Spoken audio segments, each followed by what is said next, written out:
चलिए फिर स्टार्ट करते हैं आज हम अपनी अगली वीडियो, जिसमें हम देखेंगे अपना अगला प्रैक्टिस सेट LT उत्तराखंड के एग्ज़ाम्स के लिए।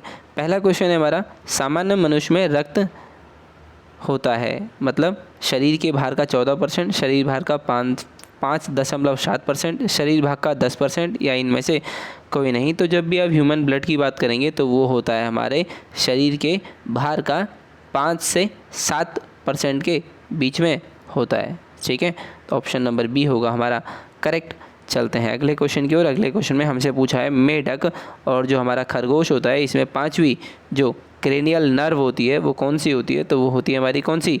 ट्राइजेमिनल होती है। ठीक है, चलते हैं फिर अपने अगले क्वेश्चंस की ओर। अगला क्वेश्चन है हमारा, जो हमारा लैमार्क का सिद्धांत है, मतलब लैमार्किज्म है, वो किससे संबंध रखता है? तो वो रखता है हमारे उपार्जित लक्षणों की वंशागति से। ठीक है, मतलब इनहेरिटेंस ऑफ एक्वायर्ड कैरेक्टर। अगला क्वेश्चन है, हृदय भित्ति किससे बनी होती है? तो वो इन तीनों से बनी होती है, बाह्य स्तर की, अंतरह हृदय स्तर की या मध्य हृदय स्तर की। ठीक है, मतलब ये सभी क्या होगा इसका करेक्ट ऑप्शन। तो जैसे आप देखते हैं, आपका हार्ट जो होता है वो 3 लेयर से बना होता है। एक होता है सबसे आउटर, फिर दूसरी होती है मिडल वाली, और थर्ड लेयर कौन सी होती है? सबसे अंदर वाली होती है। ठीक है, चलते हैं अपने अगले क्वेश्चन की ओर। अगले क्वेश्चन में हमसे जो पूछा गया है कि मानव में जो बेरी रोग है वो किसकी कमी से होता है? तो विटामिन बी, जिसको हम थायामीन बोलते हैं, उसकी कमी से मानव में क्या देखने को मिलता है? बेरी रोग, और वो भी विटामिन B1 की कमी से, जिसको हम थायमीन बोलते हैं। अगला क्वेश्चन है, शरीर में खाद्य संचय या अधिकतम ऊर्जा संख्या किस पदार्थ की होती है? कहने का मतलब है सबसे ज़्यादा ऊर्जा बतानी है, मतलब ऊर्जा का मतलब है कैलोरीफिक वैल्यू आपको बतानी है, कैलोरीफिक वैल्यू बतानी है, या फिर वो बताओ जब आप किसी 1 ग्राम सब्सटेंस को ऑक्सीडाइज करोगे तो वो आपको सबसे ज़्यादा एनर्जी कौन सा देगा? ठीक है, तो ऑप्शन देख लेते हैं, प्रोटीन, फैट, ग्लाइकोजन या विटामिन। तो हमें सबसे ज़्यादा जो अधिकतम ऊर्जा संख्या देता है वो प्रदान करता है फैट, जो कि क्या होती है? 9 kcal, 9 किलो कैलोरी। 1 ग्राम फैट से हमें इतनी एनर्जी मिलती है। ठीक है, वहीं अधिकतर हम प्रोटीन की बात करेंगे तो ये वैल्यू कितनी जाती है? हमारी 4 तक जाती है। ठीक है, प्रोटीन और ग्लाइकोजन के लिए, मतलब कार्बोहाइड्रेट के लिए ये वैल्यू कितनी होती है? 4 तक जाती है। वहीं अगर मैं अल्कोहल की बात करूँगा, शराब की बात करूँगा, या अल्कोहल जो टर्म होता है ALCOHOL अल्कोहल होता है, तो ये अल्कोहल हमें कितना देता है? 7 kcal एनर्जी प्रोवाइड करता है। ठीक है, कितने में? 1 ग्राम से। ठीक है, चलते हैं फिर अपने अगले क्वेश्चन की। और अगले क्वेश्चन में हमसे पूछा है, जो मेढक होता है उसका हमारा दंत विन्यास कैसा होता है? तो मेढक का जो डेंटेशन होता है वो कौन सा होता है? समदंती होता है, जिसे हम होमोडोंट भी कहते हैं। होमोडोंट मतलब सारे दांत दिखने में एक जैसे हों। चलते हैं अगले क्वेश्चन की ओर। अगले क्वेश्चन में हमसे पूछा गया है, जो प्रतिजन मतलब एंटीजन, वह पदार्थ है जो क्या करता है? तो ये एंटीबॉडी के निर्माण को उद्दीप्त करता है। ठीक है, एंटीजन। अगला क्वेश्चन है हमारा, बिना निषेचन के अंडे का विकास, मतलब बिना फर्टिलाइजेशन के अंडे का डेवलपमेंट होगा तो हम उसे क्या बोलते हैं? तो अंडे में जब भी बिना फर्टिलाइजेशन के डेवलपमेंट होता है हम उसे क्या बोलते हैं? पार्थिनोजेनेसिस, जो कि हमें किस में मिलता है? हनी बी में, HONEYBEE, हनी बी, या फिर ड्रोसोफिला, DROSOPHILA या LLA। ठीक है, चलते हैं फिर अपने अगले क्वेश्चन की ओर। अगले क्वेश्चन में हमसे पूछा गया है, एक फ्लोरल फॉर्मूला है, मतलब पुष्प सूत्र, उसमें जो अधोवर्ती अंडाशय है, मतलब इन्फीरियर ओवरी, उसको हम कैसे दर्शाते हैं? तो यार देखो, अगर आपको पता है आंसर तो बहुत अच्छी बात है, अगर नहीं पता है तो मैं आपको समझा देता हूँ। मान लो एक लाइन ले लो, इसको मैं कहता हूँ बेस लाइन। ठीक है, बेस लाइन मतलब आधारीय रेखा है ये मेरी। अगर मैं जो हमारा ओवरी होता है, ओवरी के लिए एक शब्द लिया जाता है जो कि क्या होता है? जी। ठीक है, जो जी शब्द होता है ये मेरे ओवरी को दर्शाता है, किस में? पुष्प सूत्र में। ठीक है, मान लो ये मेरी लाइन ले ली मैंने एक, इसको मैंने बोल दिया बेस लाइन। अब मैं जी अगर इसके ऊपर लिख दूं तो इसका मतलब मेरी ओवरी कैसी हो गई? सुपीरियर। और अगर जी इस लाइन के नीचे लिख दूं तो मतलब मेरी ओवरी कैसी हो गई? इनफीरियर ओवरी हो गई। ठीक है, कहने का मतलब है ये अगर बेस लाइन है तो अगर आप इसके ऊपर जी लिखते हैं तो ये क्या हो गई ओवरी, सुपीरियर। ठीक, जी इसके नीचे लिख दोगे तो ये क्या हो गई, इन्फीरियर। जैसे आप बताते हैं ना, मान लो आपको किसी को डिवाइड करना हो, ये डिवाइड वाली लाइन है, तो आप उसमें क्या बता दोगे, मान लो मेरे को अच्छे और बुरे बच्चों को क्या करना है, क्लासीफाई करना है कि कितने लोग अच्छे हैं कितने लोग बुरे हैं। तो हमेशा मेरा अच्छा जो होता है ना ऊपर लिखता हूँ, मान लो ये मेरा अच्छा है ऊपर लिख दिया, बुरा मैंने नीचे लिख दिया। ठीक है, तो वैसे ही हमारी जो इन्फीरियर ओवरी का संकेत होता है वो क्या होता है, ऊपर लाइन और नीचे उसके जी। सुपीरियर बोलते तो नीचे लाइन उसके ऊपर जी होता। अगला क्वेश्चन है हमारा, फ्लोरल फॉर्मूला में द्विलिंगी बाइसेक्सुअल का संकेत बताना है। तो बाइसेक्सुअल का संकेत होता है ये नीचे ये ऊपर ये, मतलब इसमें मेल और फीमेल पार्ट दोनों मौजूद होते हैं। ठीक है, तो मतलब ऑप्शन नंबर बी क्या होगा, करेक्ट आंसर। चलते हैं अगले क्वेश्चन की ओर। अगले क्वेश्चन में हमसे पूछा है जो अम्बेल टाइप का पुष्प क्रम होता है वो किसका उदाहरण है। तो वो उदाहरण होता है धनिये का। धनिये में उम्बल या अम्बेल पुष्पक्रम मौजूद हो। अगला क्वेश्चन है हमारा, स्वतंत्र तैरने वाले पौधे मतलब फ्री फ्लोटिंग प्लांट्स में कौन नहीं आता है, हमें नहीं बताना है। तो यार देखो, वोल्फिया, इकोर्निया, स्पाइरोडेला और जूसिया, ये देखा जाए तो चारों ही ये क्या हैं, फ्री फ्लोटिंग प्लांट हैं। लेकिन अगर मेरे से कोई बोलेगा कि भैया देखो ऑप्शन तो यही हैं और इन चारों में से भी तुम्हें एक चुनना है, तो मैं जूसिया के साथ जाना चाहूँगा।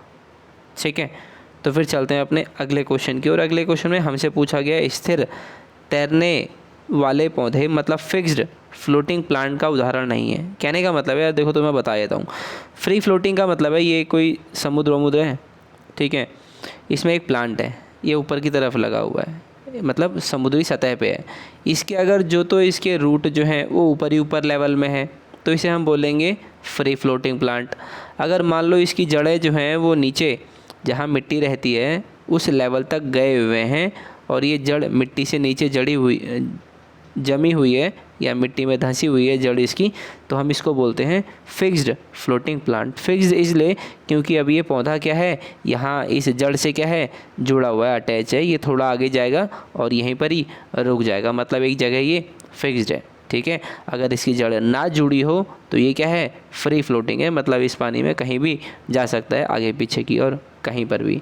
ठीक है, तो देखो हमसे पूछा है फिक्स्ड फ्लोटिंग मतलब जो एक जगह फिक्स रहता हो, तो उदाहरण नहीं है, हमसे पूछा है जो इसका नहीं है। तो कमल तो रहता है, फिक्स रहता है। बचा हमारा ये क्या, निम्फिया। तो निम्फिया जो है ये फिक्स, जो इसका नहीं का एग्जाम्पल है वो क्या होगा, निम्फिया। ठीक है, ये एक जगह फिक्स नहीं रहता है।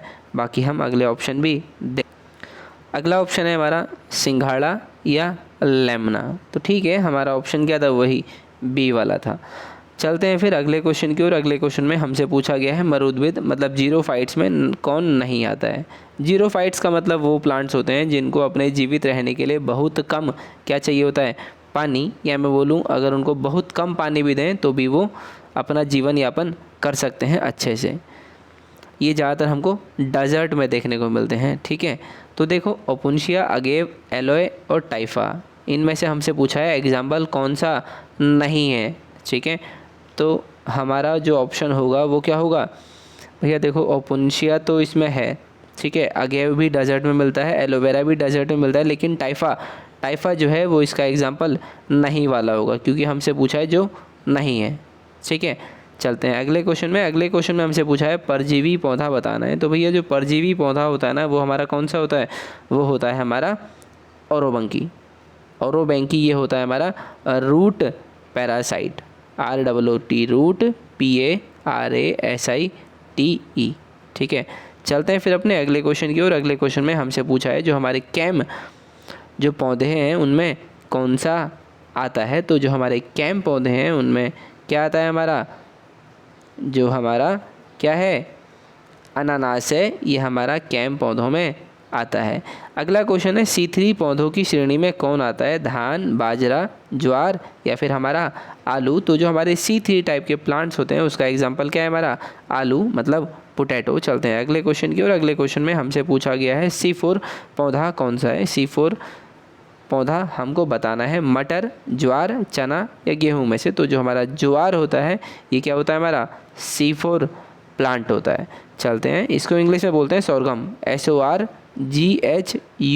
सोरगम। चलते हैं अगले क्वेश्चन की ओर। अगले क्वेश्चन में हमसे पूछा है कौन कीटभक्षी पौधा है। कीटभक्षी मतलब इंसेक्ट को खाने वाला, ठीक है। अब इंसेक्ट को खाने के इस पर दो रीज़न है। जब इस प्लांट में कोई न्यूट्रिएंट की क्या हो जाती है, कमी, तो वो इस इंसेक्ट को खा के पूरी कर लेता है अपनी। और दूसरा, कहीं कहीं पे लिखा होगा कुछ प्रोटीन्स इन प्लांट में क्या होती हैं, एब्सेंट होती हैं, जो कि उनको इंसेक्ट के खाने से मिलती हैं, ठीक है। मतलब वो इंसेक्ट को खाते हैं या तो अपने मतलब न्यूट्रिएंट्स को पूरा करने के लिए या फिर प्रोटीन की पूर्ति करने के लिए। तो हमसे दिए हुए हैं 4 option, Venus flytrap, ficus, calotropis, salvinia. हमसे पूछा है कौन सा कीटभक्षी पौधा है, तो वो होता है हमारा वीनस फ्लाईट्रैप। चलते हैं अगले क्वेश्चन की ओर। अगले क्वेश्चन में हमसे पूछा गया इनमें से कीटभक्षी पौधा नहीं है। अब हमें बताना है नहीं वाला। तो आप इसमें देखेंगे ओपुन्शिया यूलिट्रिका, ड्रोसेरा, निपेंथिस। तो जो हमारा ये क्या मैं बोलूँ, ओपुन्शिया जो है नहीं, हमारा जो होता है इसमें, जो हमारा ओपुन्शिया होता है ना, ये कीटभक्षी पौधा नहीं होगा, ठीक है, क्योंकि ये एक टाइप का कैक्टस टाइप का होता है, ठीक है। बाकी आर्टिकुलेरिया, ड्रोसेरा, निपेंथिस, ये तीनों क्या होते हैं हमारा इंसेक्टिवरस प्लांट, मतलब इंसेक्ट को मार के खाने वाले होते हैं। बाकी जो हमारा नागफनी है ये कोई कीटों वीटों को नहीं खाता है, ठीक है। अगला क्वेश्चन है हमारा पाइनएप्पल मतलब अनानास का जो फल है वो किसका उदाहरण है। तो इसका फल जो होता है वो इसका उदाहरण होता है किसका, सोरोसिस का। चलते हैं अगले क्वेश्चन की और। अगले क्वेश्चन में हमसे पूछा गया है जो हमारा आक का परिपक्व फल होता है उसे हम किस नाम से जानते हैं। तो आक के परिपक्व फल को हम बोलते हैं क्या, फोलिकल, ठीक है। इंग्लिश में बोलते हैं FOLLICLE, फोलिकल बोलते हैं परिपक्व फल को। अगला क्वेश्चन है यूलोथ्रिक्स के जो गैमीट होते हैं उनमें फ्लैजिला की संख्या। तो फ्लैजिला की संख्या उनमें 2 भी हो सकती है और 4 भी हो सकती है। तो कहने का मतलब है हमारा ऑप्शन बी और सी क्या होंगे, दोनों सही जवाब, या फिर उनको ये डी ऑप्शन यहाँ पे काट के क्या देना होगा, ऑप्शन बी और सी, ठीक है। हो सकता है ये इन्होंने गलत टाइप किया हो, क्योंकि जो फ्लैजिला होता है यूलोथ्रिक्स के गैमीट में वो 2 भी हो सकते हैं और 4 भी हो सकते हैं। चलते हैं फिर अपने अगले क्वेश्चन की और। अगले क्वेश्चन में हमसे पूछा गया है जो हमारे एंजाइम होते हैं वो कैसे बने होते हैं। तो एंजाइम बने होते हैं हमारे प्रोटीन से, और प्रोटीन बनी होती है अमाइनो एसिड से। जब बहुत सारे अमाइनो एसिड जुड़े होते हैं तो वो क्या बनाती है, प्रोटीन बनाती है। और वही प्रोटीन कभी कभार एंजाइम का भी काम कर सकती है, या मैं कहूँ वो प्रोटीन एंजाइम का काम करती है। अब इसमें एक डेफिनेशन है कि जितने भी एंजाइम हैं वो सारे क्या हैं, प्रोटीन होते हैं, लेकिन सारे प्रोटीन एंजाइम नहीं होते हैं, ठीक है। ये भी आप याद रखना, क्योंकि जो भी एंजाइम होगा वो क्या होगा, प्रोटीन। लेकिन ज़रूरी नहीं है कि इस दुनिया में जो भी सारी प्रोटीन है वो क्या हो, एक एंजाइम के रूप में कार्य करें, ठीक है। इसलिए ये स्टेटमेंट गलत होती है और स्टेटमेंट क्या होती है, ये वाली सही। तो इस वीडियो में इतना ही, बाकी हम मिलते हैं आपसे अगली वीडियो में और कुछ नए प्रश्नों के साथ।